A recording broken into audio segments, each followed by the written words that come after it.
Buenos días a todos. Vamos a empezar la clase del día de hoy. Em, voy a, vamos a empezar. El día de hoy toca un tema un poco, todavía estamos en el tema teórico. Vamos a hablar un poco de las aplicaciones de los compiladores. Todavía no entramos en el tema ya de práctica. Creo que estamos empezando semestre y empezar tan de lleno todavía no es muy bueno. Igual es necesario tocar estos temas porque caemos en el punto de lo que siempre platicamos, ¿verdad? De que, ¿dónde se aplica un compilador? ¿Verdad? A veces decimos, yo nunca voy a ver compiladores o cuestiones así, y es necesario platicar de ese tema, más que todo como una motivación para que empecemos el curso como tal. Porque de aquí en adelante ya no vamos a tener temas teóricos, ¿verdad? Vamos a tener 25, 26 clases, 27 tal vez. No, 25 clases, perdón. 25 clases, porque es que aproximadamente 24 de netamente práctica. Y es necesario que nosotros tengamos un concepto diferente de los compiladores. Bien, el primer tema va a ser los lenguajes las generaciones de los lenguajes. No me quiero extender en este tema porque creo que ya lo hemos estudiado en un curso anterior. Creo que es en, en Programa 1, creo. Y voy a hacer la pregunta, ¿se sigue viendo esto en Programa 1?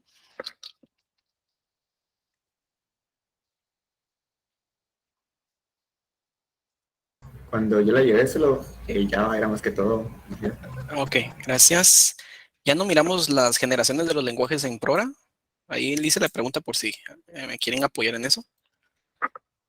Eh, bien, entonces no me quiero centrar tanto en esto porque básicamente estoy exponiendo lo que los autores dicen, ¿verdad? Ok, gracias. La verdad ya no se recuerda, está bien, no hay problema. Sí, yo llevé Programa 1 hace como 1000 años, pero mirábamos esto, nos podían leer las generaciones de los lenguajes. No sé si ahora todavía, pero bien, vamos a empezarlo. No voy a entrar tanto en detalle, porque primero que nada, espero que estén leyendo. Gracias a todos, muchas gracias a todos los que están viendo, me están contestando. En lenguajes me lo dejaron de tarea investigar acerca de eso. Sí, a veces siento yo que el lenguaje es un curso comodín ahí que se da lo que uno, lo que uno quiera dar. Bien, no me quiero centrar tanto porque es cierto, perdón, no había subido el programa del curso, se me había olvidado. Sí, ahí sí pido las disculpas del caso, se me había olvidado. No es que no estuviera, ya estaba. Eh, entonces, gracias, Gerard. En lenguaje sí lo vieron, dice, gracias. Entonces, en subir curso se me había olvidado cargarlo, la verdad. Estaba un poco apretado de agenda estos días, pero ya creo que la otra semana ya vamos a estar de lleno. Y también en la universidad virtual está el libro, ¿verdad? Un compañero de ustedes que me preguntó por el libro físico. ¿Dónde se consigue? Yo recuerdo que yo lo conseguí en una venta de libros ahí en el T3, que pues definitivamente eso fue cuando es que estaba aperturada primero que nada no había pandemia y estaba aperturada la universidad. Y era una venta de libros que se ponía ahí y yo conseguí ahí el libro. Ahora pues no sé qué será esa venta, la verdad, pero sí me comprometí a buscarlos y para decirle al que esté interesado eh, y tenga las posibilidades de comprar, porque no es un libro barato, cuesta unos 400 el libro físico. Es interesante tenerlo, ¿verdad? Sí, sí se los recomiendo, ¿verdad? Para el que lo quiera. Pero si no, de todas maneras, yo ya subí el libro en la universidad virtual, ¿verdad? Lo subo sin ánimos de lucro. Lo subo sin ánimos de lucro, simplemente ánimos académicos, así que Siempre hago esa aseveración, ¿verdad? Que no estoy buscando nada ni ganando nada porque pues el libro es comprado. Vale la pena el libro físico si te gusta el curso, si te gusta, si y tu método de aprendizaje es físico, ¿verdad? Porque en mi caso, pues a mí me gusta el curso, me gusta, ya, creo que lo habrán visto, y también mi método de aprendizaje es más físico. No soy bueno leyendo libros digitales, la verdad no soy bueno.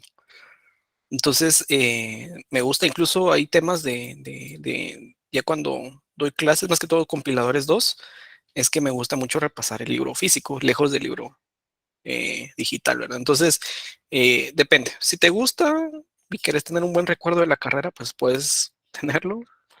Pero si sos bueno teniendo el libro digital, está bien. Incluso con el libro digital solo puedes imprimir las páginas que te interesan, ¿va? Por si sos más físico, ¿verdad? Entonces, depende de los casos. Bien, bueno, el punto es de que en el libro, en el capítulo número 1, estamos hablando de esto. Entonces sí necesito que lean el libro porque básicamente estas primeras clases son un resumen del libro y un poco más de mi experiencia, ¿verdad? No tocamos aquí algo que no esté en el libro. Y bueno, para que ustedes se profundicen, deben de leer el libro, ¿verdad? Bien, los autores, bueno, las generaciones de los lenguajes eh, depende de cada autor. No es una ciencia definir una generación de un lenguaje, ¿verdad? Por ejemplo, no es que venga yo y diga, los de primera generación son así, los de segunda son así. No, o sea, simplemente es un criterio por autor, ¿verdad? Yo puedo decir que la primera generación va a ser los lenguajes orientados a objetos, segunda generación orientado a eventos, tercera orientado a otra cosa. Entonces, ese tipo de separación depende del autor, ¿verdad? Por eso les decía la pregunta, si lo habían visto en Progra 1, porque en Progra 1 yo me recuerdo, o sea, imagínense cuando llevé Progra 1, yo llevé Progra 1 hace 11 años, la definición o la separación de las generaciones eran diferentes. Entonces, los autores proponen que los lenguajes de primera generación son los que utilizan lenguaje máquina, ¿verdad? Lo que usan las máquinas. A la larga, ustedes cuando lleven Orga, no sé si alguien ya ganó Orga. Voy a hacer hoy la pregunta. ¿Quién ya ganó Orga?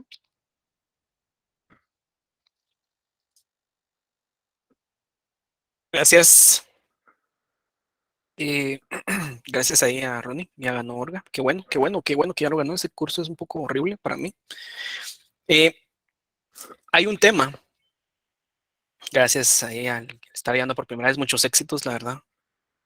Y pues si algún día tiene que decidir quién va primero, pues sé que siempre decidamos con Pi 1. Eh, en Orga hay un tema bien importante y es muchos éxitos allá a Física 2. Qué bueno que salió en Rotera. En Orga hay un tema importante cuando miramos el tema de flip-flop, ¿verdad? En el flip-flop, a la larga lo que estamos llevando es una secuencia de unos y ceros, ¿verdad? Eso es lenguaje máquina, ¿verdad? Eso es lenguaje máquina, unos y ceros. Entonces, de por sí el flip-flop es la base del, de la memoria RAM, ¿verdad? Es como que la unidad básica de la memoria RAM. Entonces, esta secuencia es lo que almacena, por decirlo así, un flip-flop, ¿verdad? Es el código binario, ¿no? Es el unos y ceros, eh, así como tal y como lo conocemos, ¿verdad? Entonces, a raíz de esos unos y ceros es que se viene y la- se realiza las funciones que deba de hacer, ¿verdad? Ustedes ya sabrán cómo se maneja todo ese tema de la electrónica digital. Bueno, para los que ya llevaron Orga y para los que no, pues ya sabrán cómo se maneja ese tema de la electrónica digital. Entonces, bien, básicamente eso le conocemos como lenguaje de primera generación, porque a la larga las computadoras siguen manejando ese término, o sea, no han dejado de comunicarse así. Es la única forma de cual se comunica todos los componentes de la computadora, un CPU, una memoria RAM, todo se comunica por medio de instrucciones de unos y ceros, ¿verdad? Eso no ha dejado de ser y no va a dejar de ser, ¿verdad?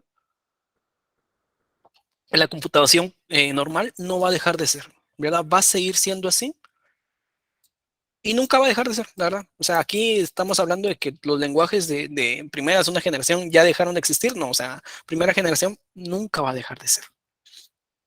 ¿Por qué? Porque es el, cómo se comunica, por ejemplo, CPU a RAM, CPU a periféricos, GPU, ahora que estamos ya con varios procesadores, ¿verdad? Podemos usar no solo el de central de procesamiento, sino que también una central de gráficas que vendría siendo el GPU y el GPU también se comporta de una manera diferente.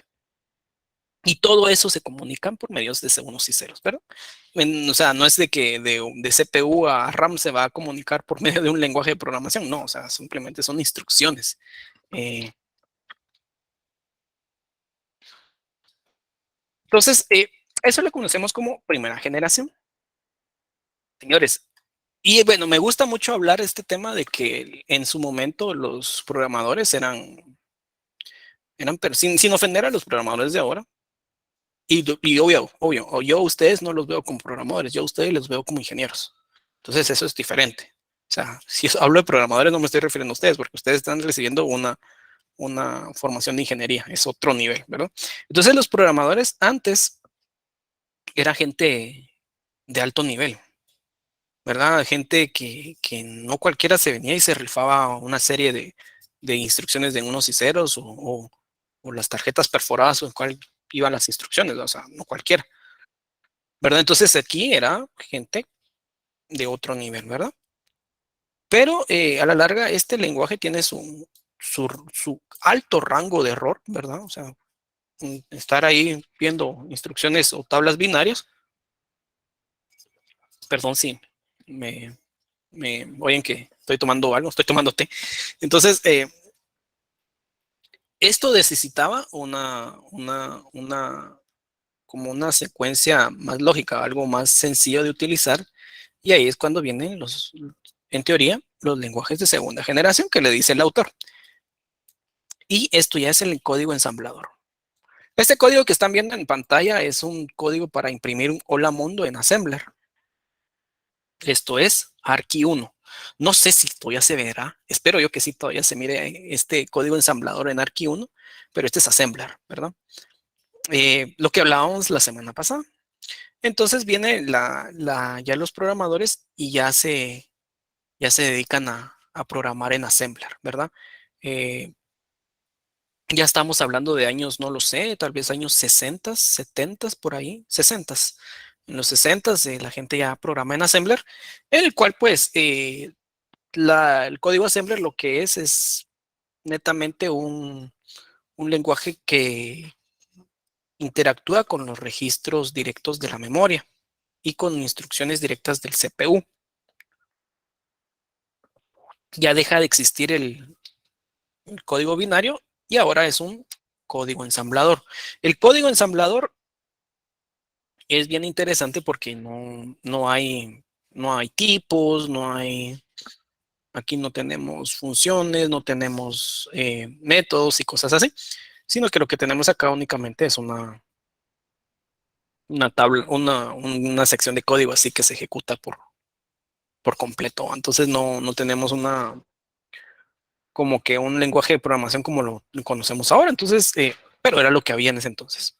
Y la gente se dedica aquí cada vez vemos, aquí lo que les decía yo el año pasado, la clase pasada, cuando hablábamos del tema de cuando hablábamos del tema de código de 3 direcciones, de verdad, código intermedio, aquí está el stack, ¿verdad? Entonces, es así, sí interactuamos con ese tipo de estructuras de datos y estos son los registros de la memoria. Aquí estoy moviendo de data para AX y de AX para DS, ¿verdad? Y aquí está acá la instrucción de movimiento. Aquí hay una interrupción. Entonces, todos los clics, los el teclado, las salidas, todos son interrupciones que se manejan con este. Entonces, cada interrupción tiene su propio código. La interrupción 21H, ya no me recuerdo cuál es, creo que es, ni si no estoy mal, es el teclado. No me recuerdo, claro, estaría mintiendo si me recuerdo cuál es la interrupción 21H.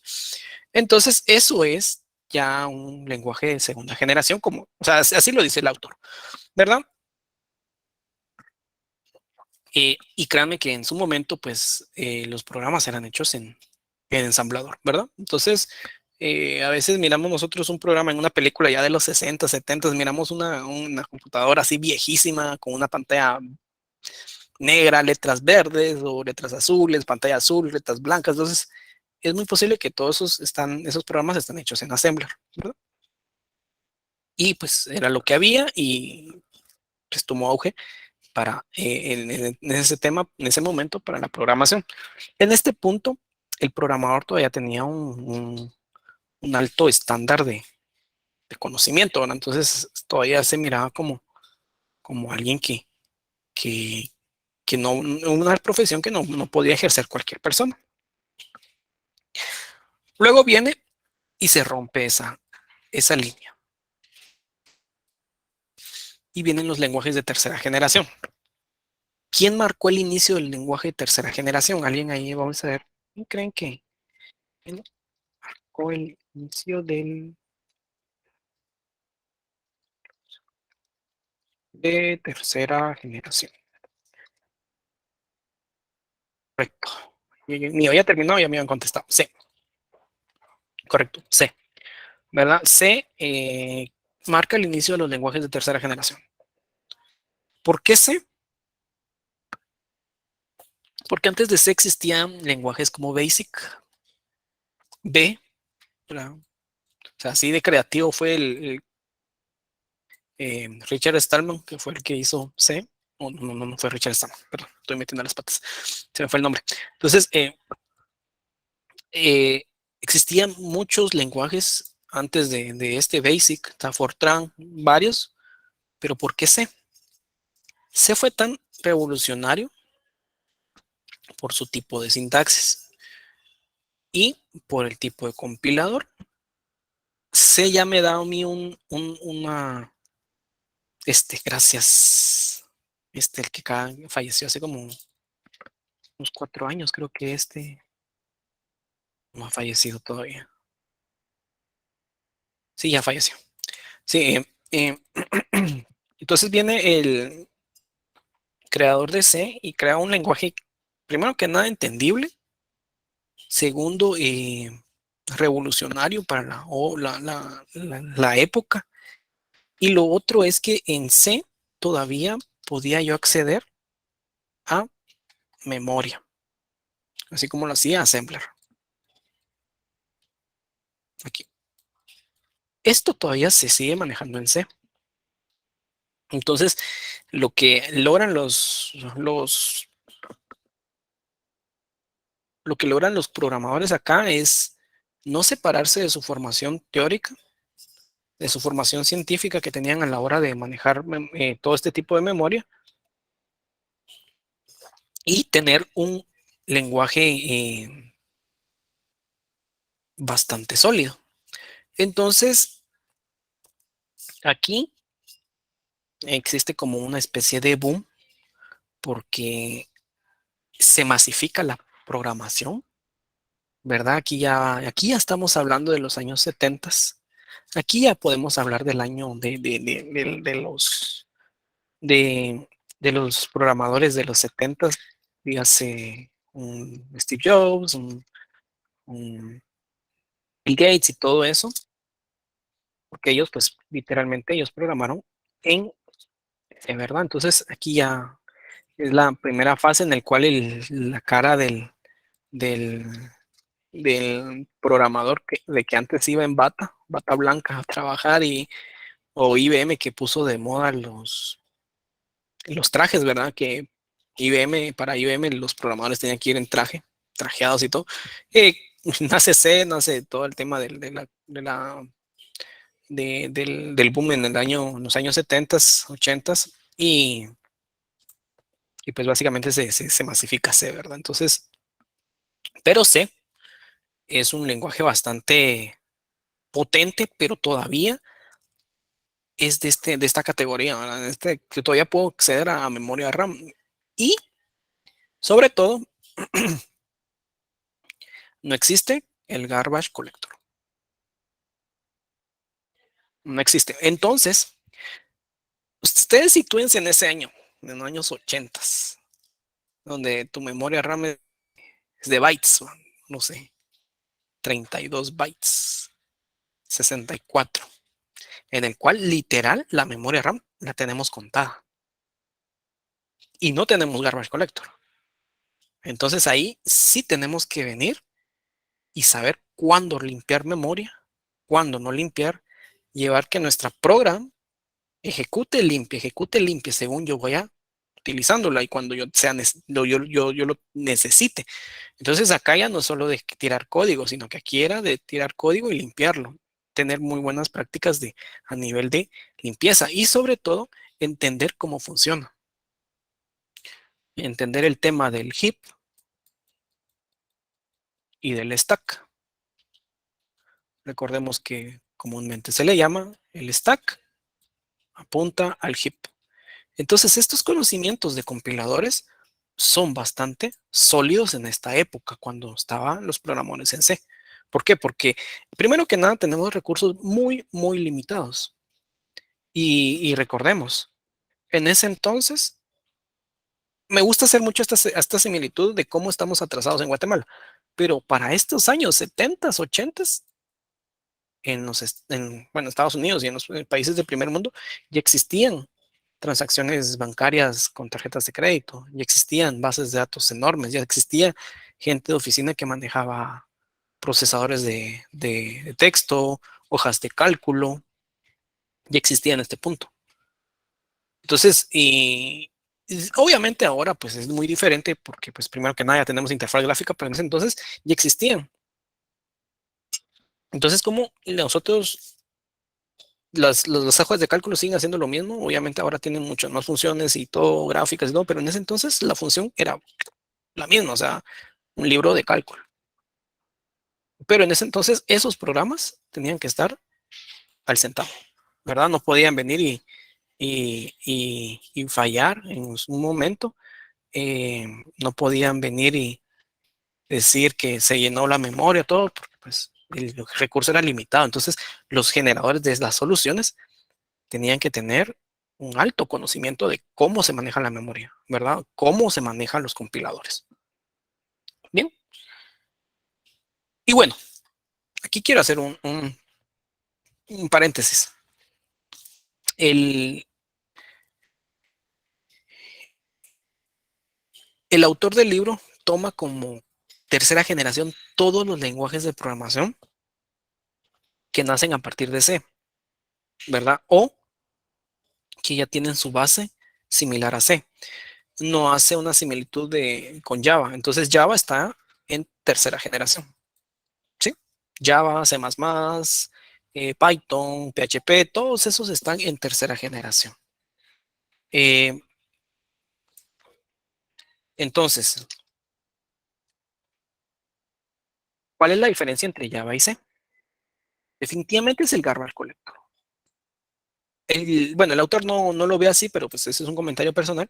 A partir del garbage collector es que se empieza a dividir un poco y se empieza a perder el conocimiento de compiladores. ¿Por qué? Porque pues en Java ya nace el garbage collector. Entonces viene Java e introduce el tema de garbage collector en el cual ellos mismos optimizan esa recolección de basura.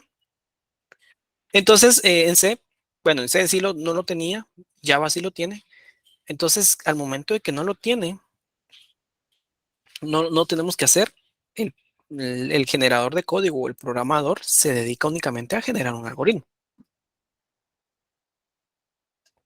Y con el nacimiento de la programación orientada a objetos, pues básicamente pues nos centramos en la generación de objetos y no nos interesa qué pasa con ese objeto, cómo se destruye. Ya no nos interesa. Entonces ahí se abre mucho más el mercado, se abre mucho más las oportunidades y empiezan ahora a tener resultados como los que vemos ahora, que alguien puede recibir un curso de programación en una universidad virtual, en línea, simplemente un año, un par de meses ya poniéndose ahí a programar y ya puede venir y optar a un empleo de programación, ¿verdad? Entonces ya se empieza a perder el tema de venir y hablar de compiladores, ¿verdad? Y ya se empieza a formar que el programador, pues cuántas veces no hemos escuchado que el programador es aquel que sí aprendes en línea, dicen, ¿va? Y es cierto, se aprende en línea.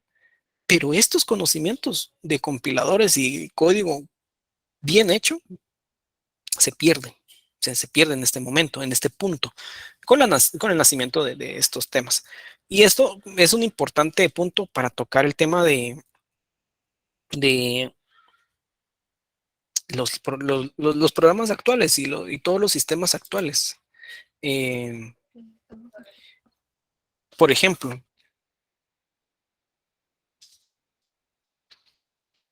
el tema de cuántos, bueno, me imagino que todos ustedes ya, la mayoría, bueno, no sé, la verdad estoy inventando, pero pues más de alguno aquí será gamer, ¿verdad? Que le gusta jugar, le gusta jugar en vez de hacer proyectos y todo, eso es clásico de la carrera, todos lo hemos hecho, todos lo hemos pasado, ¿verdad?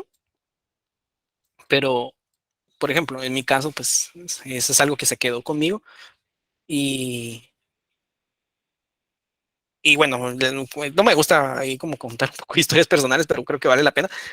A mí me gusta mucho la saga de Assassin's Creed, o sea, esa es mi saga que me ha acompañado durante más de 10 años de eh, estar jugando en Assassin's Creed, ¿verdad?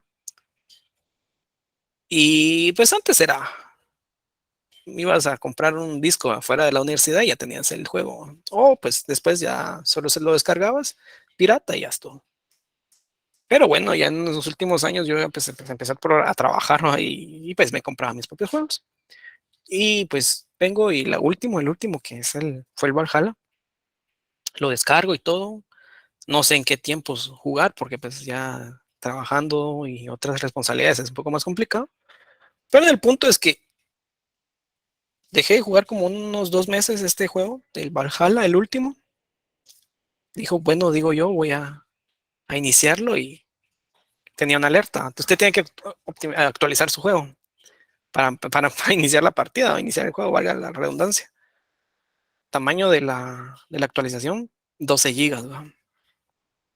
Yo digo, pues, dejé de jugar como 3 meses con una actualización que pesa 12 gigas. Yo que estoy bajando, pues, o sea, si hace 3 meses jugaba lo mismo y ahora después 3 meses después juego lo mismo, pero ¿qué bajó? O sea, ¿dónde está ese punto? Los juegos primero, solo es tema de peso. Otra cosa también es qué tantos recursos y cómo los usa, porque a veces no se optimizan, no a veces, no se optimizan, no se utilizan bien los juegos, los recursos, perdón. Y me gusta mucho hacer el tema de hablar del tema de juegos, porque pues sé que muchos juegan, valga la redundancia, y lamentablemente en la industria gamer se ve mucho eso. O sea, no se utilizan bien los recursos. Llegamos a un punto en la actualidad en el cual hay una teoría, siempre se me olvida cuál es el teorema de que cada 2 años, creo, o cada 3 años se duplica la capacidad de las computadoras, pero estamos teniendo un crecimiento exponencial de recursos, gracias ahí, el teorema de Moore. Estamos teniendo un crecimiento exponencial de recursos, pero ¿por qué bueno, en este caso estoy hablando de juegos, pero no solo de juegos, ¿verdad? Gracias, Carlos.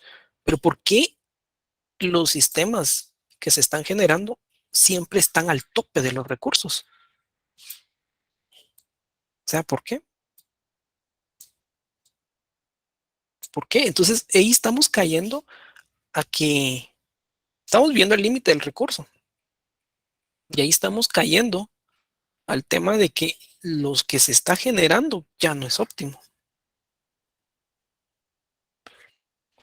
No es óptimo. O sea, solo estamos generando código por generarlo.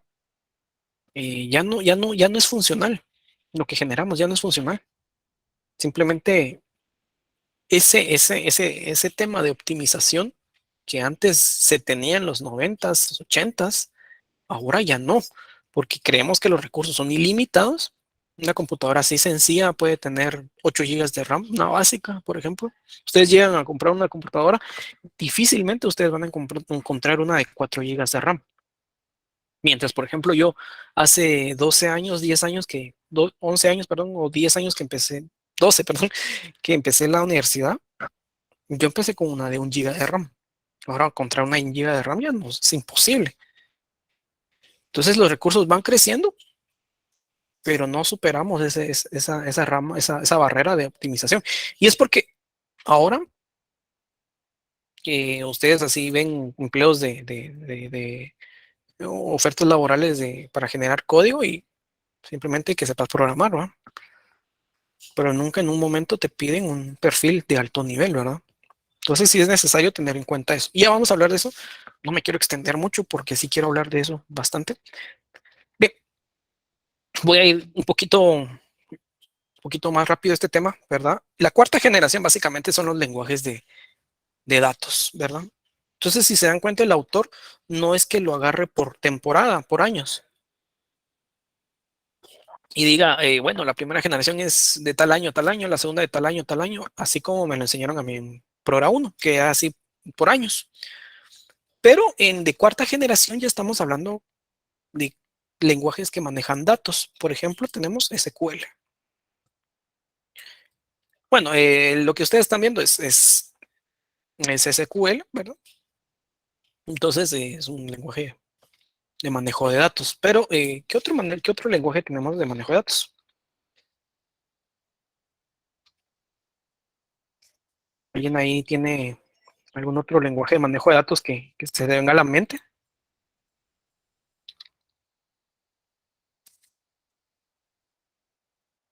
Lisp, no tanto. Ahorita vamos a hablar de Lisp. Hay uno bien famoso, R, gracias. Mongo no, Mongo es una base de datos. Mongo es una base de datos no SQL, una base de datos, un tipo de base de datos documental. Es interesante el caso de Mongo, gracias ahí porque lo tocaste. Es interesante el tema de Mongo porque Mongo podría decirse, es una aplicación de los compiladores. Porque Mongo, al momento cuando guarda los archivos, los guarda en un formato texto, ¿verdad? Entonces hay un proceso de transformación para texto, ¿verdad? Pero bueno, el tema de R, ¿verdad? Es R. El que yo estaba buscando era R. R es un lenguaje, R es un lenguaje de manejo de datos, netamente para datos. Ahí no podemos venir y decir, bueno, voy a hacer un frontend o voy a hacer un backend, voy a hacer una API, o sea, no, R es manejo de datos. Entonces, esos son los lenguajes de cuarta generación. Los que puedo venir y decir que manejo, pues el fin es manejar datos, ¿verdad? Solo permítame un momento, ahorita regreso.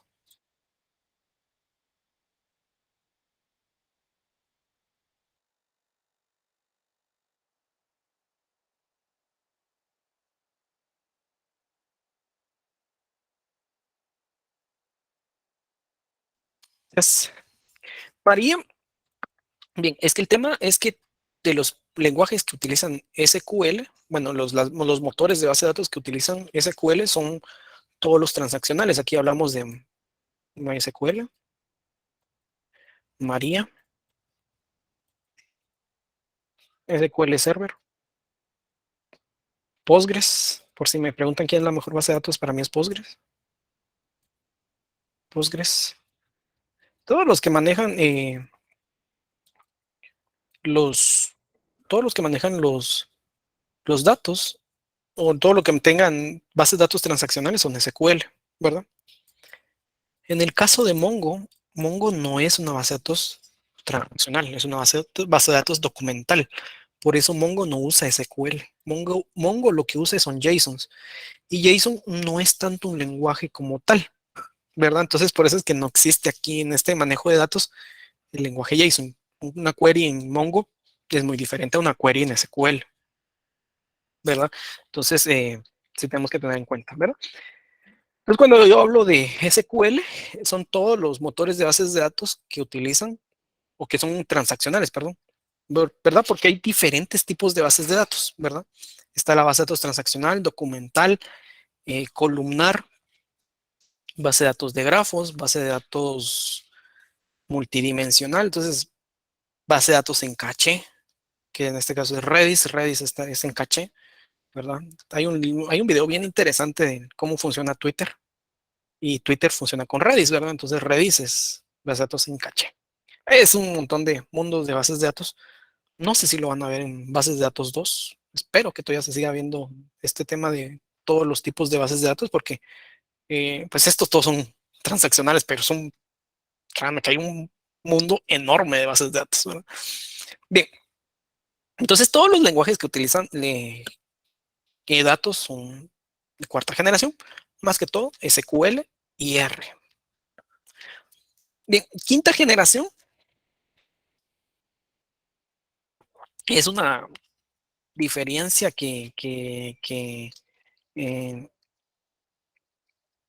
que hace el autor que no me gusta, es decir, lo digo. Quinta generación son los lenguajes que le llama de inteligencia artificial, pero pues el ejemplo que pone es Lisp. Lisp es un lenguaje muy viejo y es un lenguaje que es orientado a listas, por decirlo así. Pero ahora para la inteligencia artificial podemos utilizar cualquier otro lenguaje, ¿verdad? Por ejemplo, una red neuronal podemos modelarla en cualquier tipo de lenguaje. O sea, puedo venir y hacer una red neuronal en Java, puedo venir y hacer una red neuronal en Node.js, entonces en Python. Entonces, esta diferencia de que el autor dice o propone que los lenguajes de quinta generación son los de inteligencia artificial, no es del todo cierto, ¿verdad? El libro se hizo en el año 2005 y se publicó en el 2008, si no estoy mal. Entonces, obviamente en ese tiempo no existía el boom de la inteligencia artificial como lo existe ahora. Ahora, pues, incluso ustedes pueden llevar un curso de inteligencia artificial o de machine learning en internet y pueden ya estar ahí programando sus redes neuronales, sus algoritmos de predicción con cualquier lenguaje, ¿verdad? Entonces, no necesariamente existen lenguajes solo para inteligencia artificial, sino que puedo utilizarlos en cualquier lenguaje, ¿verdad? Entonces, esta quinta generación, pues, de mi parte, pues sí tengo ahí una alta discrepancia con el autor, ¿verdad? Con los autores, porque para mí no es así esta separación, ¿verdad? Porque inteligencia artificial ya se puede implementar en cualquier lenguaje, ¿verdad? Entonces, simplemente tengo que tener los conocimientos, porque recordemos que la inteligencia artificial y todo el machine learning a la larga es matemática y estadística. Y el lenguaje que te permita modelar un modelo matemático y estadístico es un lenguaje potente o es un lenguaje potencial para la implementación de la inteligencia artificial. ¿Por qué? Porque puede modelarlo. Esa es la diferencia entre que te enseñen tecnología y que te enseñen los métodos, ¿verdad? Entonces, un tip por si alguien de algún momento quiera estudiar una maestría en su futuro, ¿cómo decidirla? La maestría en la cual te enseñan los métodos, las técnicas, no tecnología, ¿verdad? Porque la tecnología pasa, ¿verdad? Entonces, hay maestrías aquí en Guate que los cursos son programación en Python o algo así. Muchas, a Python ustedes lo pueden aprender en internet, pero ¿qué haces ahí? ¿Cómo haces los algoritmos de regresión lineal, regresión polinomial, la famosa ciencia de datos, que todo es esto, estadística? Es necesario tener en cuenta que necesitamos nosotros aprender conceptos, conocimientos. ¿En qué lenguaje lo implementamos? No importa. Bien, pero me quiero extender más, que necesito hablar del siguiente tema. Bien, básicamente esta es la evolución de los lenguajes. Entonces, a la larga tenemos que nuestro compilador o la creación de los compiladores es una ciencia, ¿sí? ¿Por qué? Porque se basa mucho en la matemática discreta y lo que hace es generar el compilador como tal. Entonces, en cada fase del compilador y de los analizadores, o cada fase que tenemos acá, van inmersas leyes matemáticas. En los autómatas, en los métodos de expresiones regulares, eh, en las tablas de análisis sintáctico, en las leyes de cálculo de análisis sintáctico. Aquí un poco, tal vez está un poco inmerso las compuertas lógicas en el análisis semántico. Aquí sigue las compuertas. Aquí hay grafos. Aquí hay, bueno, toda la teoría de grafos está acá. Aquí en este caso estaría hablando de otra vez de compuertas. Aquí otra vez grafos. Entonces todo el tema de en cada fase del compilador existirá leyes matemáticas. Y señores, para mí un 1 más 1 en un sistema decimal siempre será 2. Ay, perdón. Siempre será 2. En otro sistema puede ser, el resultado puede ser diferente, pero hago la aseveración que en un sistema decimal siempre será 2. Y el que me puede llegar a refutar esto en un sistema decimal, pues adelante va, pero las leyes matemáticas ya existen y son exactas. Un 1 por 1 será 1. Y esto no se puede refutar. Esto es así. Por eso es que los compiladores es una ciencia exacta. ¿Por qué? Porque las bases las tiene en la matemática. Lo mismo que pasa con la física. ¿Dónde están las bases de la física? La física está basada en la matemática. ¿Verdad? Entonces ustedes no pueden venir y decir que la ecuación del movimiento rectilíneo está mala, pues, o sea, las bases están fundamentadas en el cálculo y todo. Lo mismo pasa con los compiladores, pero con la matemática discreta. No podemos venir y refutarla, ¿verdad? Entonces es por eso que tal vez no ha existido avances en el tema de un nuevo analizador sintáctico o una nueva forma de generar autómatas. ¿Por qué? Porque es tan exacto lo que se generó en los años 70 que no hay cómo venir y entrarle y no hay necesidad, ¿verdad? Es como alguien puede venir y decir, ya no vamos a usar la suma, ahora vamos a usar otra cosa. O sea, no, la suma tiene miles de años, ¿verdad? O millones, no sé, miles de años y no va a cambiar. Es así. Y el hecho de que no se genere una nueva forma, una nueva suma, no quiere decir que esté mal. O sea, simplemente el conocimiento de la ciencia es así, que si llega un conocimiento y es tan exacto, no hay necesidad de cambiarlo. Ahora bien, no quiere decir que no se siga investigando compiladores y eso es lo que vamos ahorita. Bien, eh, bueno, hay una serie de aplicaciones de los compiladores, pero quiero platicar un poco de lo que em, me preguntaron en la última clase, qué es lo que se está haciendo en compiladores, ¿verdad? Actualmente. Y pues aquí tengo un par de PDFs para que lo podamos ver y nos podamos dar una idea de qué es lo que está haciendo la gente. Bien, este es en el año 2011, en una conferencia de arquitecturas paralelas y técnicas de compilación. Em, Aquí están las personas que estuvieron en cargo de eso. Bueno, básicamente vienen como es ya hablando de la vectorización de las compiladoras, ¿verdad? Son fumadas ya muy grandes.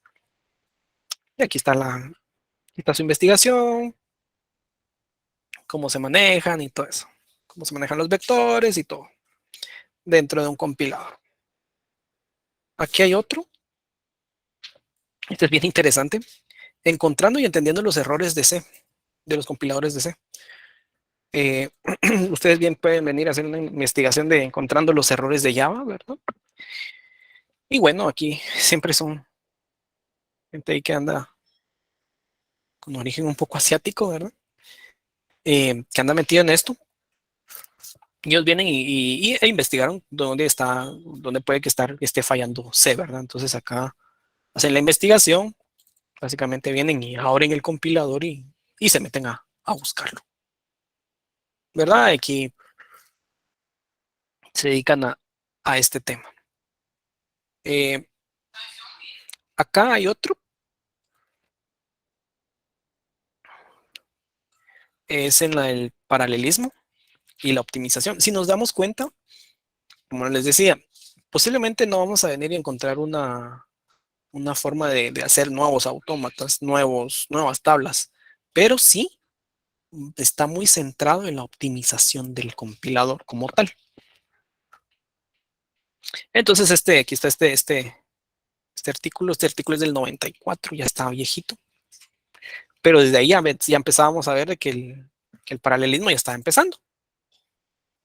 Y ahí pues, hablan del paralelismo. Aquí hay otra investigación, que esta es de...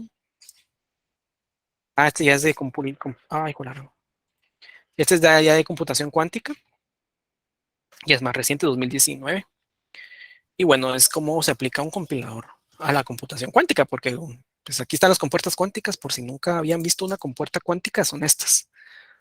Aquí están las compuertas, estos son circuitos cuánticos, ¿verdad? Aquí está cómo se comunican los qubits, ¿verdad? Esta es una compuerta. Entonces, sí cambian un poquito a cómo son en realidad.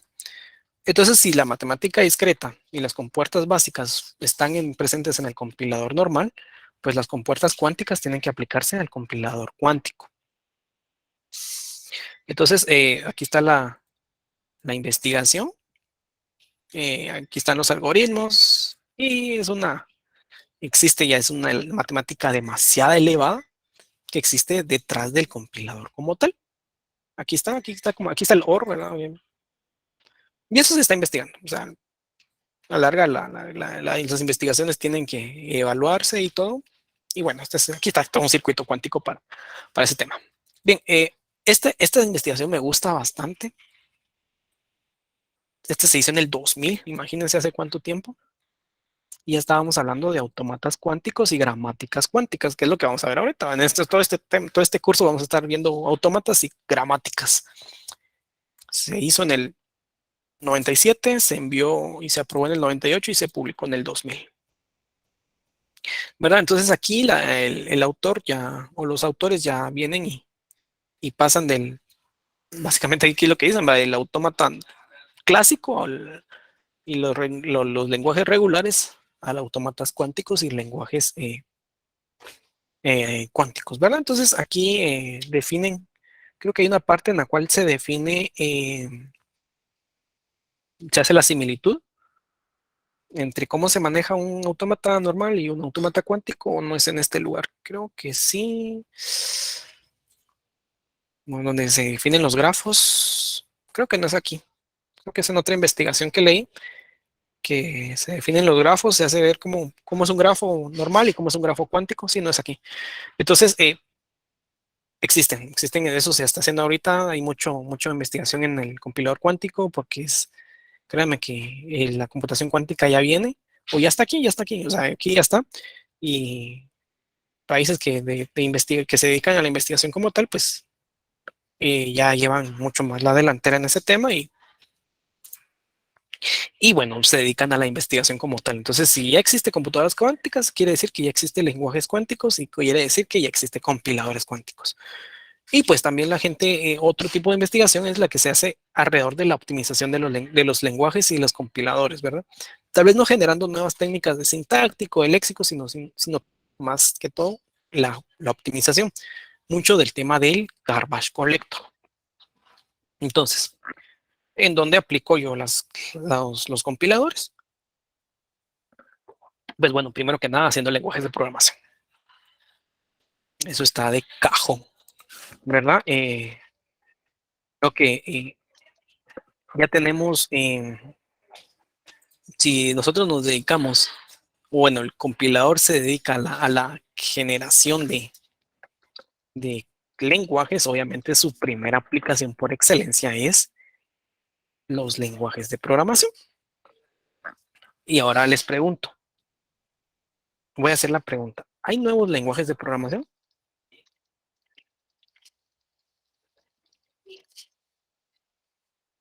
¿Nuevos lenguajes de programación en la actualidad? ¿Se siguen haciendo lenguajes de programación? ¿Qué creen ustedes? Digo Sí, que sí. sí. Gracias a ella que creo que fue Walter. Sí. O sea,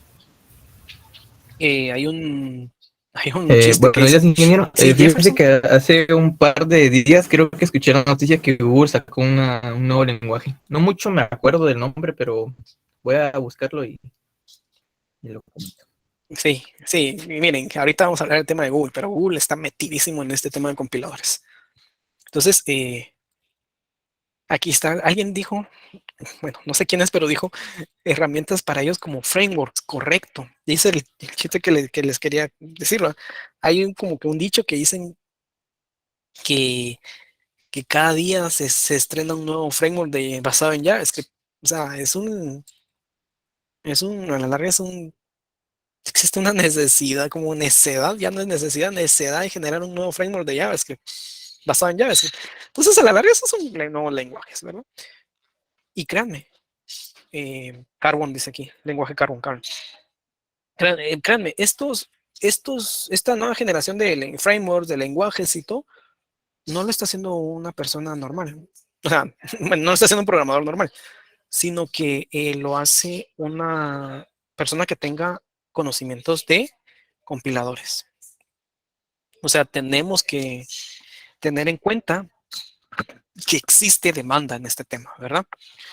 No es de que ya llegamos a un punto en el cual ya no existen más lenguajes. Y claro que existen. Sí, me imagino que es que todos quieren, bueno, C++ para mí no es muy bueno. Para mí el que es amo y señor por excelencia es el C. Pero bueno, todos tienen su fin, ¿verdad? Y créanme, Google está metiendo buen billete y mucho énfasis en el tema de compiladores. Demasiado.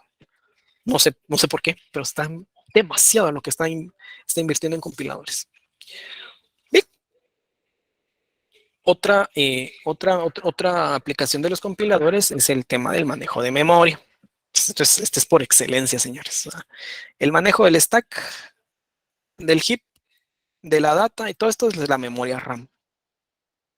Entonces, si ustedes en algún punto están utilizando una aplicación, un juego, un sistema, y ese sistema se cae o presenta problemas, y es por el mal manejo de RAM, tanto de la programación como del lenguaje. Entonces, es necesario que tengamos en cuenta que no todos los lenguajes son buenos para lo que necesitamos. Por ejemplo, eh, tenemos un punto en la programación web, y tal vez para los que me conocen, yo soy enemigo de un lenguaje de programación. ¿Alguien me puede decir de qué lenguaje de programación soy enemigo para que haya llevado curso conmigo? Ahí me puedes responder en el chat para el que Creo que ya. es Sí, de PHP. PHP. Correcto, de PHP. Es que ese lenguaje es tan malo, tan lento, mejor. No es tan malo, es lento. Y es que, créanme, PHP usa malísimo la memoria, señores. Lo usa muy malo, muy malo. Entonces, voy a buscar una investigación. Yo tuve bueno, estuve involucrado en un proceso, propuse un proceso de cambio de lenguaje en un trabajo y sí me lo aprobaron. Gracias a Dios, ¿verdad? Pero pues mi, fundamenté mi criterio con una investigación, ¿verdad? Porque a veces, es que está de moda, decimos, ¿verdad? Y el lenguaje está de moda, ¿verdad? Y no necesariamente así tiene que ser nuestras definiciones, ¿verdad? Eh, vamos a ver, si lo encuentro esta investigación, que quiero que vean que en ciertos puntos Node.js le saca 100 veces más la velocidad a PHP. Aquí está. Eh, Ay, no solo en Guatemala. Lo que pasa es que PHP abrió campo en el tema web y todos se casaron con PHP, ¿verdad? Eh, por ejemplo, aquí estaba viendo yo, aquí está, por ejemplo, calcular la serie Fibonacci con 10, de 10, ¿verdad? Eh, vamos a ver, no, no es aquí. Vamos a ver.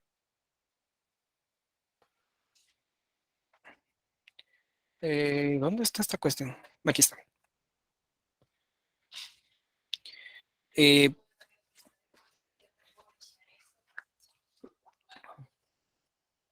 esta. Esta es la que quiero ver. Tenemos que Node.js puede atender requests o peticiones que pasan ya las 3000 peticiones de 200 usuarios, mientras que PHP se va quedando, conforme va creciendo el número de usuarios, se va quedando a un número insignificante. Entonces, por ejemplo, pensemos en que estos usuarios son estudiantes que se están asignando. Entonces, y estas son son los requests que hacen por segundo que se quieren asignar. Por lógica general, si tu sistema está muy bien hecho y todo, pero está en PHP, en algún punto vas a llegar a este punto que estoy aquí colocando con 1000 usuarios, vas a ser capaz solo de atender tal vez unas 200 requests. Aquí tal vez miran son 200 o 100, no sé, 200 digamos, requests. Ahora tener un lenguaje Node.js con 1000 usuarios vas a ser capaz de atender por segundo unas tus 1700 requests, ¿verdad? Entonces, eso es lo que el compañero dice, lo último que pone en las preguntas es cierto. Es por eso, ¿verdad? Es por esto. Porque, o sea, puedes tener un buen lenguaje de programación, puedes tener algo bien hecho, pero si tu lenguaje no te da más, ¿qué puedes hacer? No puedes hacer más. O sea, entonces ahí es donde ustedes como ingenieros tienen que entrar a batear, es decir, señores, porque yo sé que ustedes algún día van a empezar como programadores, después como analistas, y sé que algún día van a llegar a ser, bueno, seniors y después llegan a ser arquitectos. Y un arquitecto, ustedes como arquitectos, posibles arquitectos de software, tienen que tener esa capacidad de venir con propiedad, decir, bueno, este lenguaje es malo, pero es por esto, esto y esto. Entonces, esto yo lo que les enseñé donde yo trabajo, y les dije, bueno, es hora de cambiarnos porque la investigación nos dice, no, o sea, estamos condenados a no responder en algún punto. Entonces, así es como nosotros podemos fundamentar, ¿verdad? Si se dan cuenta, Python también está muy mal calificado en estas pruebas, ¿verdad? Entonces es necesario que tengamos eso en cuenta. Y todo va por el manejo de memoria, ¿verdad?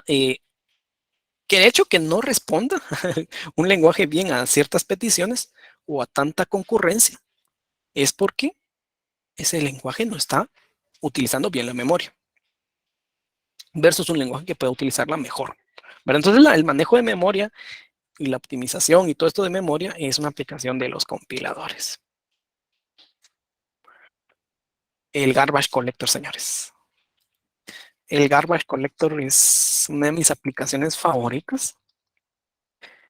Cuando en algún punto tengamos un centro de investigaciones de ciencias de la computación, creo que el primer punto a investigar va a ser la generación de un garbage collector en USAC, ¿verdad? El garbage collector es una aplicación que me apasiona porque es un conocimiento que no se mira en ninguna universidad en nivel de pregrado. No miramos un garbage collector, un recolector de basura. No lo miramos, pero el conocimiento está en el libro. Ahorita estoy buscando qué capítulo es. Creo que es el capítulo 9. Creo que es el capítulo 9, o no, no es el capítulo 9, capítulo 10 o capítulo 11. Por ahí debe de estar el Garbage Collector, ya no me recuerdo dónde está. Creo que es capítulo 11. Entonces, el Garbage Collector está. Es una aplicación de los compiladores. Entonces, ustedes van algún día a una conferencia de compiladores, fijo, el Garbage Collector va a estar. Fijo, el Garbage Collector está, es una aplicación y es lo que se realiza en la actualidad, ¿verdad? Todos los lenguajes actuales ya tienen garbage collector, ¿verdad? Todos, después de Java, todos los lenguajes ya tienen su garbage collector. Y ese garbage collector es una aplicación de los compiladores como tal. ¿Por qué? Porque en la fase de análisis semántico se termina de llenar la tabla de tabla de símbolos, perdón, y la tabla de símbolos es el pivote para el garbage collector, ¿verdad? Entonces yo cuando genero código de 3 direcciones, utilizo las posiciones de la memoria. Esas posiciones de la memoria son los que se utilizan para hacer el garbage collector.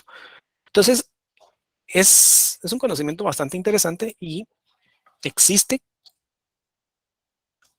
aplicaciones en esto. O sea, la gente está contratando para hacer garbage collector. Obviamente esto, todos hemos escuchado del CPU, de la GPU, y si no han escuchado la TPU es la unidad de procesamiento tensorial. ¿Qué es un tensor? Es un vector de 8 dimensiones, si no estoy mal. Y se utiliza para el tema de inteligencia artificial. ¿Quién lo hizo? Pues, ¿quién creen ustedes? Lo hizo Google, ¿verdad? Unidad de procesamiento tensorial, básicamente es la que se utiliza para el TensorFlow, que el TensorFlow es de Google. Entonces, ¿por qué hago yo énfasis en estas unidades? Porque todos estos, CPU, GPU, que es el gráfico, y la TPU, que ya es el para procesamiento tensorial, utilizan un lenguaje que se llama ensamblador o assembler.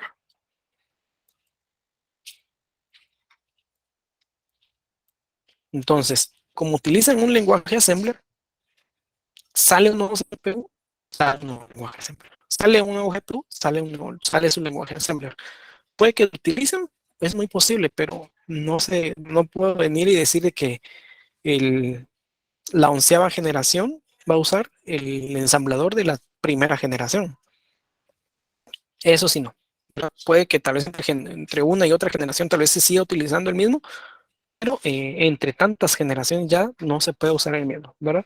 Cambia la arquitectura, por ende cambia cómo forma o cómo se utiliza los registros de memoria. Entonces estos registros tienen una capacidad y esa capacidad eh, no siempre va a ser la misma para todos, sino que es necesario nosotros tener lenguajes que lo soporten, ¿verdad? Entonces, cuando ustedes vean que se lanzó un nuevo procesador, ya sea de compu, ya sea perdón, ya sea un CPU, ya sea un gráfico, ya sea incluso procesadores de móviles, quiere decir que salió también su propio lenguaje, su propio ensamblador. Entonces, existe un gran equipo de investigación cuando se hace un CPU, porque sale CPU o sale chip, sale lenguaje, ¿verdad? Y no solo con estos temas, ¿verdad? También, por ejemplo, los routers. Los routers tienen su propio procesador, también deben de tener su propio lenguaje de ensamblador, ¿verdad? Entonces, un lenguaje ensamblador no es como un estándar para todos, sino que cada chip tiene su propio lenguaje, ¿verdad? El lenguaje ensamblador para un 32 bits no es lo mismo para un 64 bits, ¿verdad? Un lenguaje ensamblador de tal generación no es la misma para otra. Posiblemente un lenguaje ensamblador de un AMD no es el mismo de un Intel. Entonces, esas diferencias, cuando se genera una arquitectura, son las que marcan las aplicaciones de los compiladores también, ¿verdad? Por ejemplo, Mac o todo el tema de Apple cuando sacan sus propios chips, ¿verdad? Que ya dejan de usar el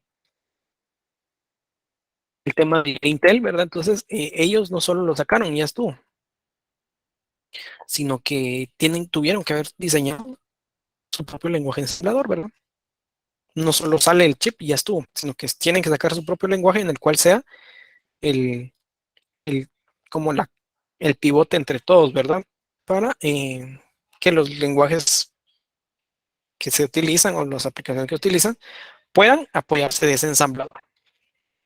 Entonces, ustedes cuando miren una nueva generación de procesadores, salió una nueva tarjeta gráfica, un celular trae otra versión de procesador, tienen más núcleos, Mac está utilizando la nueva generación de sus propios procesadores. Entonces, eso, piensen en esto. Alguien o un equipo de atrás de todo esto está generando un compilador de assembler, ¿verdad? Entonces, y una nueva generación de procesadores no es que salga una cada 10 años, ¿ves? O sea, cada año tenemos nuevos procesadores, no solo CPUs como tal para computadoras, lo que tenemos para servidores, tenemos tarjetas gráficas, tenemos incluso estos compañeros de TPU de Google, tenemos para móviles, tenemos un sinfín. Hay demasiada gente generando compiladores en este tiempo, ¿verdad? El paralelismo, pues esto ya lo platicamos y pues no quiero entrar en detalle en esto, en oportunidades de los compiladores. ¿Dónde está? ¿Dónde lo quedé? Yo se me quedó. Quiero hablar un poco del enlace que les envié el día de ayer, creo yo, de los empleos, ¿verdad? Que a nivel mundial, eh, todo el tema de compiladores. Vamos a ver, aquí está. Se dan cuenta, el que está contratando acá es, lo carga aquí, es Google, ¿verdad? Es Google, voy a hacer un poco de zoom. Es Google, es un arquitecto para el rendimiento de un compilador, ¿verdad? Entonces, están pidiendo un máster en ingeniería eléctrica o ciencias de la computación, 4 años de experiencia diseñando compiladores, utilizando LVM, ¿verdad? Que es como un framework, algo de compiladores, experiencia con arquitecturas de CPU, ¿verdad? Es lo que acabamos de hablar, básicamente lo que acabamos de hablar, las aplicaciones, ¿verdad? Aquí está el TPU que les decía, un NPU, no sé qué será esto, la verdad, voy a investigarlo, ¿verdad? Eh, Básicamente es, aquí cabal está lo que acabamos de hablar, ¿no? Aquí cabal está lo que acabamos de hablar de la generación de las arquitecturas, porque va a estar va a formar parte del equipo que va a estar generando la nueva generación de CPUs, ¿verdad? Ese es el chance. Es en Taiwán el trabajo, por cierto. Es en Taiwán. Entonces, este es el caso de este. Veamos este otro. Este otro es en Australia. No, perdón. En Estados Unidos, perdón. Eh, Alguien graduado de ingeniería que pueda trabajar en C, C++, Python, Java. 5 años de experiencia en programación y todo eso. Y experiencia diseñando compiladores, ¿verdad? Entonces, esos nos están pidiendo experiencia. Si es posible o es mejor que tengamos una maestría o un doctorado en ciencias de la computación para trabajar en Google. Entonces, si alguien les dice, sí, es que yo vi un post de Google en Facebook que el 25% de la gente de Google ya no tiene estudios, pues díganle que son casacas, porque aquí estamos viendo la bolsa de empleo de Google y piden doctorado para ir a trabajar ahí.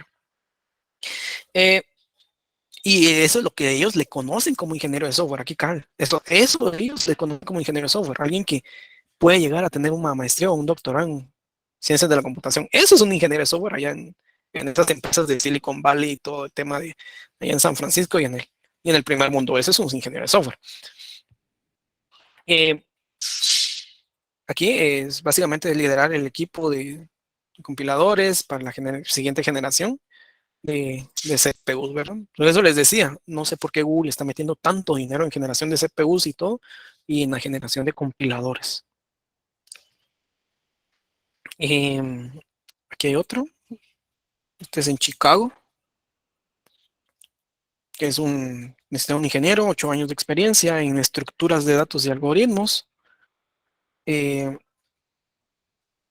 años de testeo, productos, toda la experiencia con el desarrollo de software y arquitectura, y experiencia en programación y sistemas de ingeniería. Otra vez, de preferencia, el doctorado. Vamos a ver aquí, no sé cómo se lee. Aquí está. Eh, pues, básicamente es el tema de ver el compilador de Google y van a estar ahí interactuando con el compilador de Google y todo. Entonces hay demasiadas, se dan cuenta aquí hay uno de TPU, miren, lo que les había dicho. Su propio, TPU es el que ellos crearon ellos mismos y es un arquitecto de TPU para la aceleración porque la larga del TPU es el de Machine Learning, la aceleración de su proceso de Machine Learning, ¿verdad? Ingeniería, aquí muy importante, miren, Belchers es un grado de ingeniería, o sea, eso sí se domina allá, sí es el grado allá en Estados Unidos, en Computer Science. Entonces, Computer Science en Guatemala hay en VG y en San Carlos, ¿verdad? Nosotros somos Computer Science y en VG también hay Computer Science, ¿verdad? Entonces, en ningún momento aquí están diciendo que buscamos un programador, buscamos esto, o sea, en ningún momento. Ingeniería eléctrica o cosas o equivalentes, eh, aquí siempre prefieren a alguien que tenga un doctorado, ¿verdad? Eh, sí, eso es, ahorita estaba buscando yo de la cuarta oferta, que casi que se llega a más del millón de quetzales al año, ¿verdad? Entonces, experiencia con desarrollo de microarquitecturas, y programación paralela, es la que acabamos de ver, ¿verdad? Es lo que ahorita lo que estábamos viendo. O sea, paralelismo. Aquí está, paralelismo. La distribución y el paralelismo. Vamos a ver, buscamos la palabra. Ah, no, aquí está. 3 años de experiencia en performance y la configuración de la arquitectura de compiladores y todo. Entonces, y después, ¿cuántos trabajos tengo? 91 trabajos que hice match en Google Cars con la palabra compiladores, ¿verdad? Entonces, aquí está, miren, aquí está ay, se me fue. ¿Dónde está? ¿Dónde está? Ya lo perdí. Aquí lo perdí. Aquí está. Google, y pues quieren ahí un alguien que tenga experiencia en el compilador de Kotlin, ¿verdad? Entonces, señores, ¿qué busco con esto? Primero que nada, no busco que nos pongamos tristes ni que sintamos decepcionados de lo que, cómo estamos en Guatemala, sino es una realidad, ¿verdad? Eh, es una realidad que en el mundo, aquí el que diga, mucha, hay que quitarnos ese pensamiento, que es que nunca voy a usar un compilador. O sea, ese mismo pensamiento nos está deteniendo, señores. Nos está deteniendo aquí en Guatemala. O sea, aquí aquí sale, el que sale de aquí de San Carlos es Computer Science. ¿Verdad? No es un ingeniero de software, bueno, o sea, no es el programador, o sea, es Computer Science. No lo he utilizado, no lo he utilizado. Un LVM no lo he usado. Te soy sincero, no lo he usado. Es como que tengo ahí algo pendiente con eso, porque sí me gustaría empezar a entrar de lleno en eso. Entonces, créanme que ustedes, con el conocimiento así de Compi 1, Compi 2, bien estudiados, ¿verdad? Principalmente Compi 2 bien estudiado, créanme que ustedes se pueden codear con estos laborales. Creo que me dijeron que tenía el precio, el rango de salario. Es que hay unos que sí tenían y otros no. Y quería verlos. Ayer estaba haciendo la conversión que casi era 1 millón de quetzales al año. Pero ya no está. ¿Dónde está? ¿Cuál era? Sí, ingeniero, fíjese que yo ayer lo estaba viendo y yo creo que es desde arriba la tercera opción o la cuarta opción. Y sí, también, 1, 2, 3, vamos a ver, está. No, esta no es. Sí, había uno que era así exagerado. Sí, Este, vi que tal eran vez. 160,000 al año y eso era el mínimo. De Ajá. ahí creo que se Aquí podía está, escalar aquí está, como aquí está. Aquí cabal. está. 168,000 quetzales dólares, perdón. Dólares al año. Dólares a quetzales. Esto puede generar el Yo creo conocimiento que de eso era como compiladores, un ¿verdad? billón doscientos. Ujú, y aquí está acá 1.200.000, casi 1.300.000, ¿verdad? Entonces, al que les diga, mucha, que no hay chance de compiladores, mucha, enseñele esto, pues. Entonces, ese mismo pensamiento nos está limitando, ¿verdad? Nos está limitando bastante.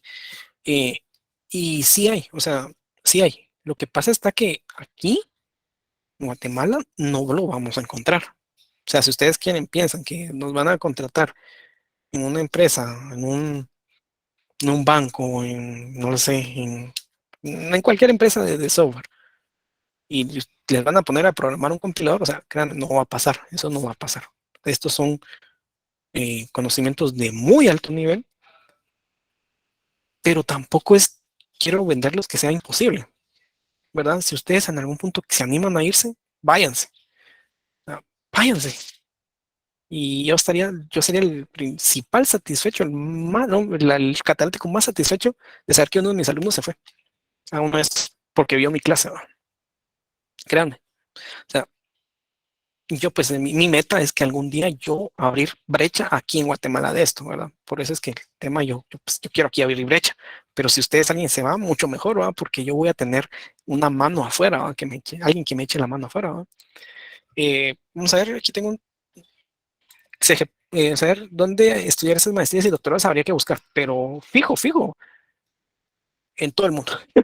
Hay en Estados Unidos y en Europa, fijo.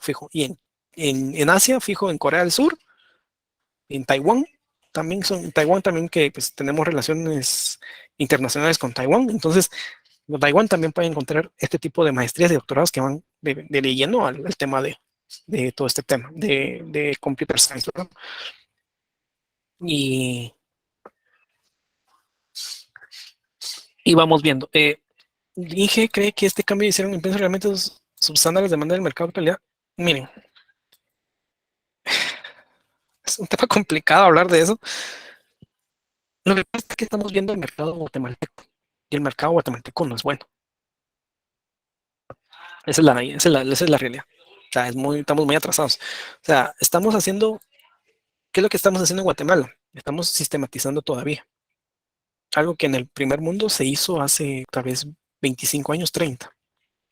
O sea, yo por eso pongo mucho en énfasis el tema de que miren películas de antes y miren cómo eran las cuestiones, las compus y todo.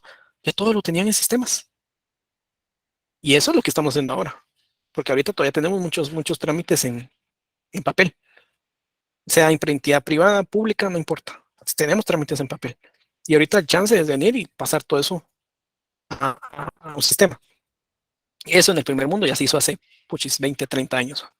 Entonces, a veces la mira, lo que quieren es dar mano de obra a ese mercado, pero ese mercado actualmente solo va a servir para Guatemala, no va a servir para todo el mundo, ¿verdad? Porque el ingeniero de software es el ingeniero de software es el que cumple este perfil, un perfil de alto nivel.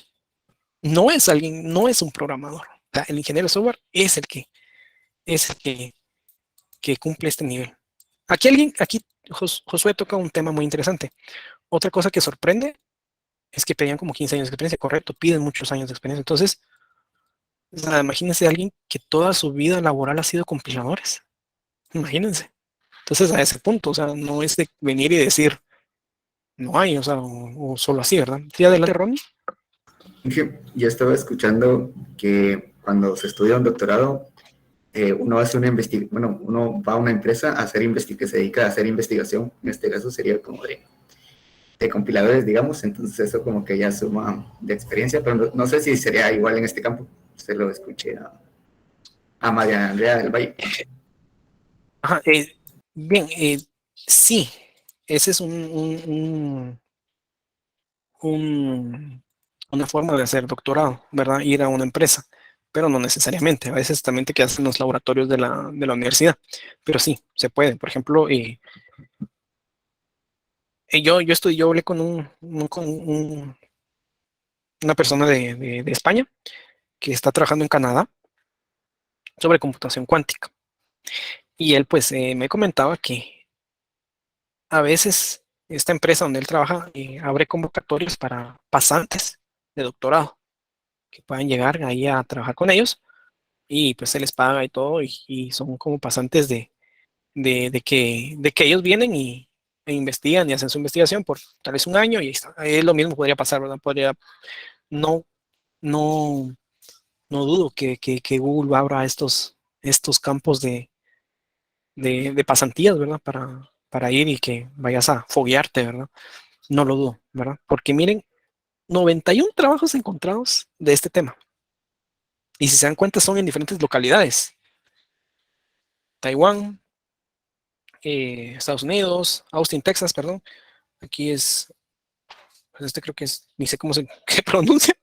Chicago, Montaigne, eh, Taiwán otra vez. Esto es remoto. Seattle, Atlanta. Esto me interesa. No sé cómo tomar esto en cuenta. No sé cómo decirlo. India. O sea, a veces nosotros miramos, buscamos India y se nos hace un país en vías de desarrollo, pero créanme que creo que ya no está en vías de desarrollo. Entonces, y todos son de Google, todos. O sea, algo se está tramando Google ahí, que le está metiendo billetadas a este tema, ¿verdad? Y eso solo es Google.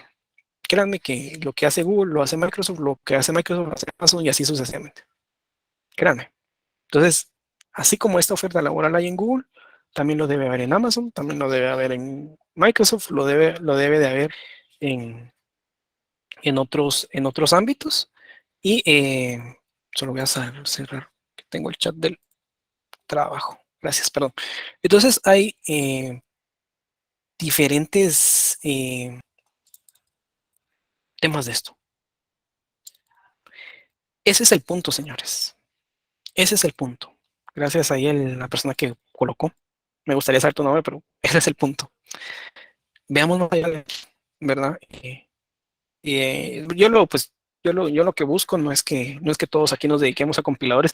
Sé que más de alguien se le va a quitar el ánimo cuando estudiamos los dos cursos, Compi 1 y Compi 2. Yo lo sé y no está mal. Y sé que alguien va a querer aquí trabajar y generar su dinero acá, porque aquí tampoco es que se gane mal, aquí en Guate. Está bien, o sea, yo lo hago, pues, o sea, yo, pues, literalmente yo por el amor al arte me dedico a dar clases y hablar de compiladores porque me gusta, pero sí es necesario tener en cuenta que si ustedes quieren salir, están chavos, si quieren salir, salgan, ¿verdad? No hay problema. ¿Qué necesitamos? Básicamente lo que necesitas es terminar la ingeniería. Bueno, incluso, bueno, ahorita estamos ya por quinto año, creo que. Porque hay casos, por ejemplo, el que dijo Ronnie de Andrea del Valle. Andrea tiene mi misma edad. Creo que ella me lleva como un par de meses por ahí. Y Andrea entró en medicina, pero solo hizo seis meses en medicina y se fue a Taiwán. Y en Taiwán fue que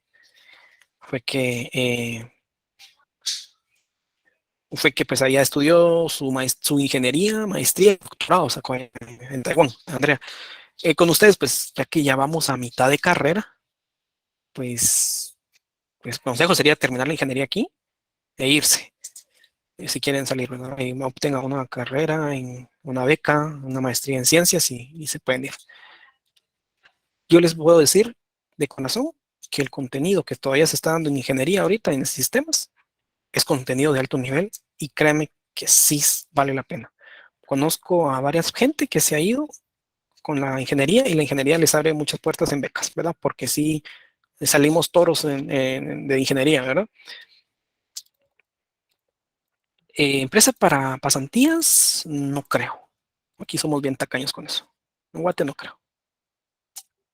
Sí, pasaporte y visa depende de dónde te vas, ¿verdad?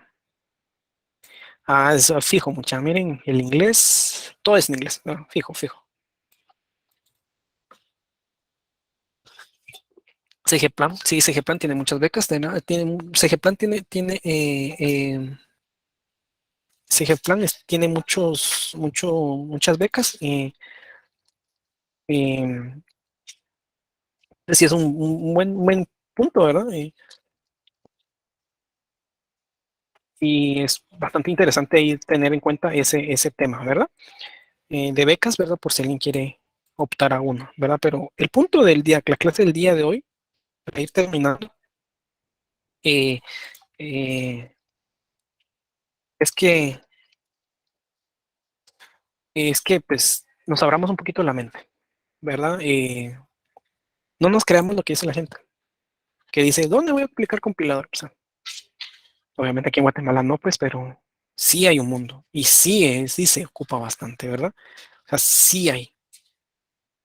A veces que pensamos muy limitado, ¿verdad? Y no los culpo porque pues el país es así, pero vayamos ahí abriendo un poquito nuestras mentes y vayamos viendo más allá, ¿verdad? Este solo es un, este solo es un ejemplo. Voy a buscar otros ejemplos y se los voy a colocar en el grupo, ¿verdad? Perdón, en aula virtual para que ustedes también pues vayan viendo, ¿verdad? Estas sesiones, me gusta mucho hablar de estas sesiones porque eh, cabal, eso es lo que acaba de decir aquí alguien, es lo mismo, o sea, es lo mismo. ¿Dónde voy a usar las matemáticas? Es lo mismo. Es lo mismo, es como yo les digo a veces a veces que tenemos discusiones, ¿verdad? Con los que están anticompiladores, ¿no? Y yo les digo, es como que si alguien de física que está estudiando licenciatura en física se queja de decir, es que yo estoy estudiando mucha física.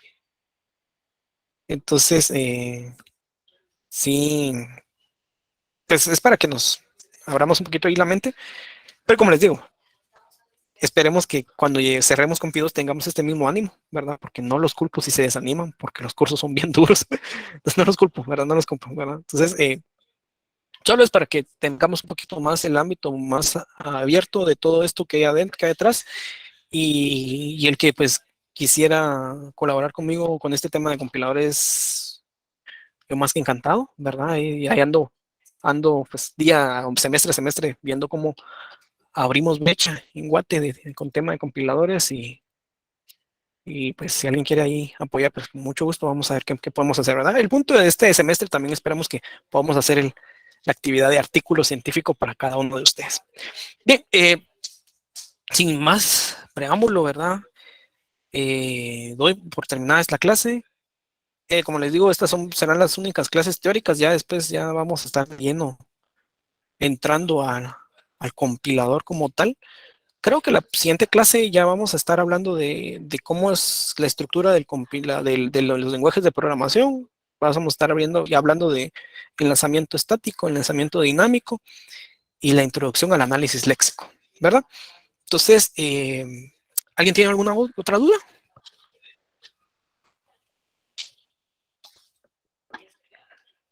Todo bien, Inge, gracias.